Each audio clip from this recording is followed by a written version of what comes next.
So it turns out football is actually a pretty simple sport. All you've got to do is create a couple of chances, take those chances, score the goals, and leave with 3 points.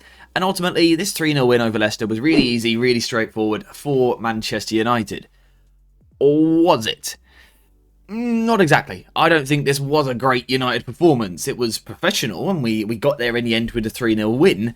But I'm not sure we actually played that well. And I think a big thing in this match that played a huge part, really, was almost a physical and perhaps a psychological hangover for Manchester United from Thursday night. Of course, Thursday night was our biggest game of the season. We won it really well, but I think emotionally and physically it took a lot out of the team. And I think we saw that in this performance against Leicester, because what we saw from United was a fairly passive approach to the game. Now, I'm not going to call this a defensive approach or an overly cautious approach. I think what this was really was an approach where Ruben Amorim was physically trying to protect the Manchester United squad a little bit. So we didn't see United from the first whistle pressing super high in man-to-man fashion and trying to dominate physical duels. We didn't really see that at all. A lot of this game was actually about Leicester having the ball. And in terms of the heat map for United's defensive actions in this match, not much going on in the attacking third. It was actually all done just a little bit deeper, and as a result, that meant that Leicester were able to get their foot on the ball and actually have a pretty decent amount of possession in this game. In terms of the shape that Leicester were using, we can see they were building possession with a back three, very much like Manchester United, and then they've got a double pivot in midfield. Although what would actually happen is Ndidi would often move a little bit higher up the pitch, and El Khanous would then drop a little bit deeper. And I think what Leicester were trying to create in these moments was a sort of 3 versus 2 situation going on in the middle of the park here.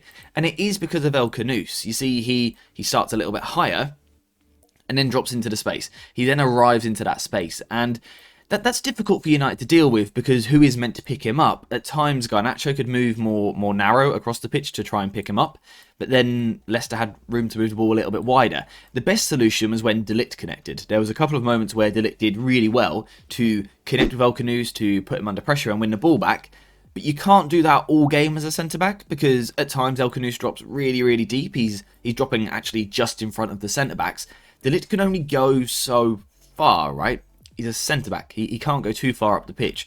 So there were moments where he chose to stay a little bit deeper. And like I said, that is when we see that 3v2 and where Leicester are able to get on the ball and are able to be progressive and actually move the ball forward. The problem really for Leicester was once they did get the ball moving forward, once they moved into higher positions, they just had no attacking quality. I think the United backline was really solid, defended really well for large parts of the match, and I think Ugarte was a really key player. Was he perfect?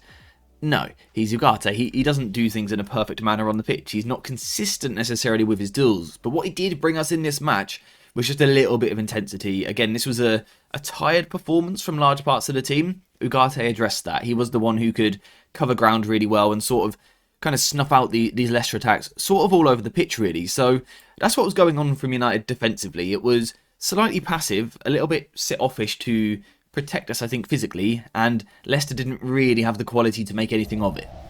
So if we now look at things at the other end of the pitch, Andre Onana starting with the ball in goal, I think things were a little bit different. Part of that is because Leicester were more intense with their press. Of course, they play far less games over the course of a season, so they're fresher. They can get after you with the high press, and that is something they look to do from quite early on. We know that United are going to use this system where 2 of the wider centre-backs split either side of the goalkeeper, and Victor Lindelof goes into midfield with Ugarte as Bruno Fernandes moves a little bit higher. From here, obviously, the wing-backs then drop really deep, so Dalot and Mazraoui into the first phase.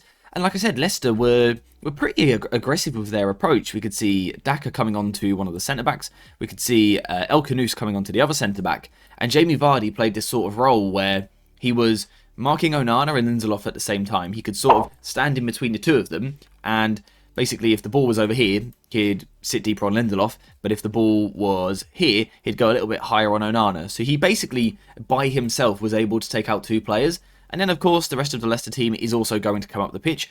And this is why, for large parts of the game, again, United almost got a little bit stuck, it felt. It was quite difficult to play out from the back. Again, I think there was a slight hangover from the game the other night. I think physically it does take a toll. And again, mentally, it did affect these United players. The other problem, though, is also tactically, if we're looking at the structure, we've spoken about this a lot. Not just the structure, but also the profiles. If you look at Victor Lindelof and Ugarte being your 2 central midfielders in this phase, like, Victor Lindelof and Ugarte, they're not exactly elite press-resistant midfielders that are going to turn out of trouble, that are going to demand the ball in the first phase in the first place. They're just not that sort of player, and I think this was some of United's problem. We couldn't really go into the middle here because we didn't have anyone that we could trust almost on the ball to really help us out in these moments. So as a result, we get kind of trapped wide a little bit, and from there it is difficult to play out. However, sometimes if you can't play through the press, if you can't play it short and in these areas, sometimes you've got to really simplify the game of football and just send it long. Just send it long. And this normally irritates United fans because normally when we send the ball long, we send it long up here and the centre-back beats Højlund in the air and the ball comes straight back at us. However, Rasmus Højlund in this game was actually more effective with his hold-up play. Not necessarily always protecting the ball, but in terms of making life more difficult for a centre-back, I think Højlund did some really good work with these long balls up front. And I think one of the big things that we saw here was a Leicester side that were genuinely scared of Højlund. Now, the reason why Leicester was so scared of Højlund is because physically he is a big, difficult player to deal with. He's tall, strong, and he's pretty darn quick. And it's obvious, right? The threat is obvious. We saw it for the goal. Bruno Fernandes picks the ball up out wide, has a little bit of time for, honestly, one of the first times in the match at this point, and he plays the ball in behind the defence, and Højlund is too quick, too good, gets into a great area, and is then clinical. That's what I said right at the start of the video. Football is a simple game. Put the ball into the channel, ask your striker to run onto it, and then ask him to finish the chance. It is pretty simple. But that fear, like I said, it was there for a reason with Højlund. Leicester were clearly scared of him, but it actually tactically had an effect on the rest of the game.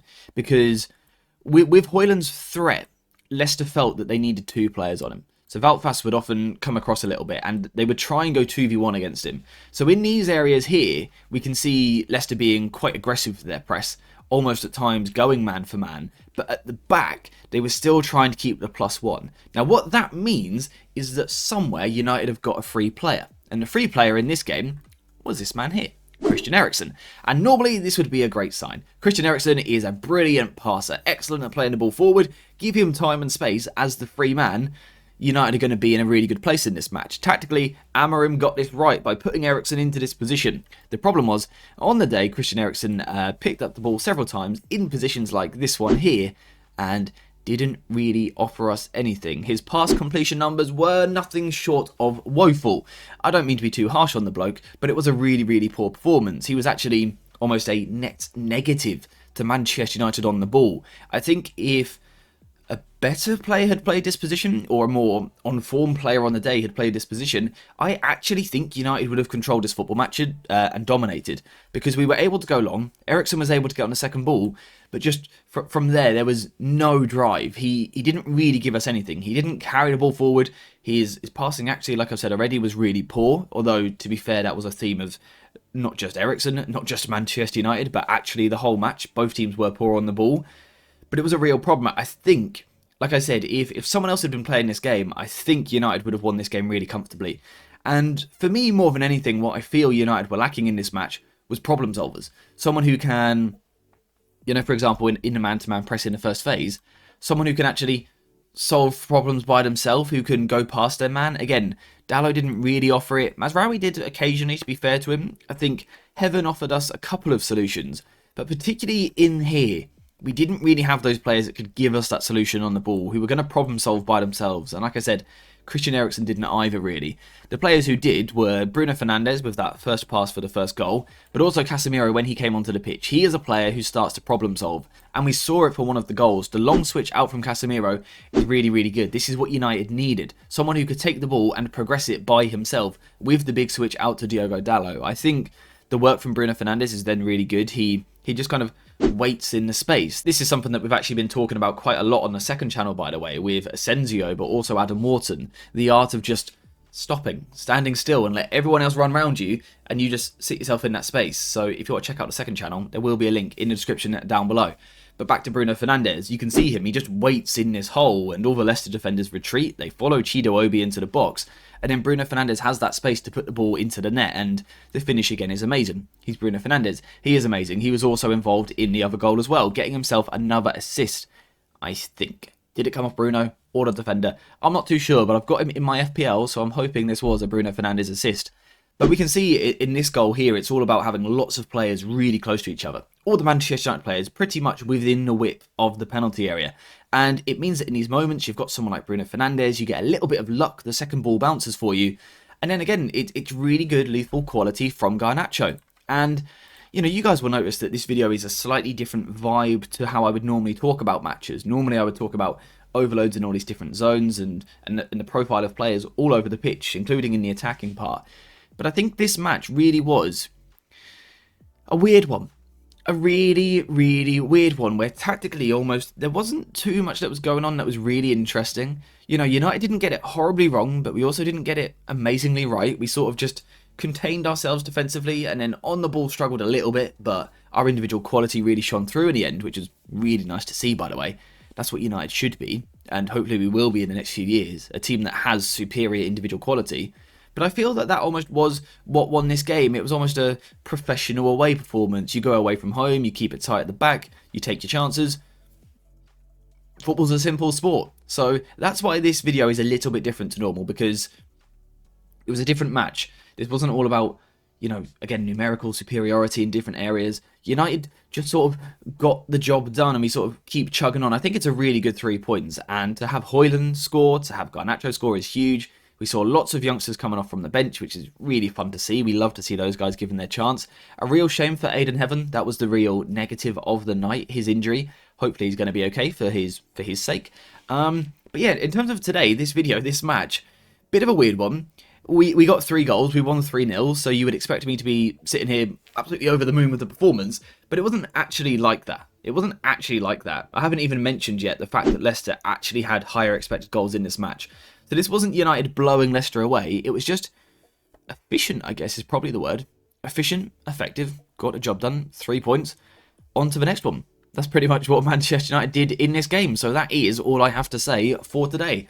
I'm really interested though to hear your thoughts in the comments down below. I want to see what you guys can add to this, because, yeah, I'll say it again, bit of a weird one. But yeah, apart from that, we are finished for today. So thank you guys very much for watching. I hope you have enjoyed this video. If you have, leave a like. And as always, I'll see you in the next one.